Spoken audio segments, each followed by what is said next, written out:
স্বয়ং ভগবান যখন ব্রহ্মাজিকে সৃষ্টি করতে বললেন, ব্রহ্মাজি তখন প্রথম সৃষ্টি করলেন চার কুমারকে। চার কুমারের নাম কি?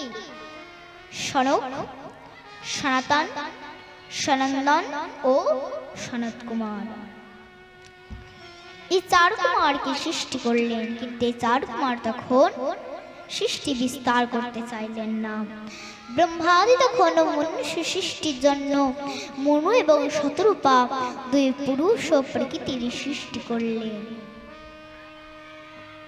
এই মনু এবং শতরূপা তিন কন্যা আকতি, প্রসূতি এবং দেহতি, দুই সন্তান উত্তানপাদ ও প্রিয়ব্রত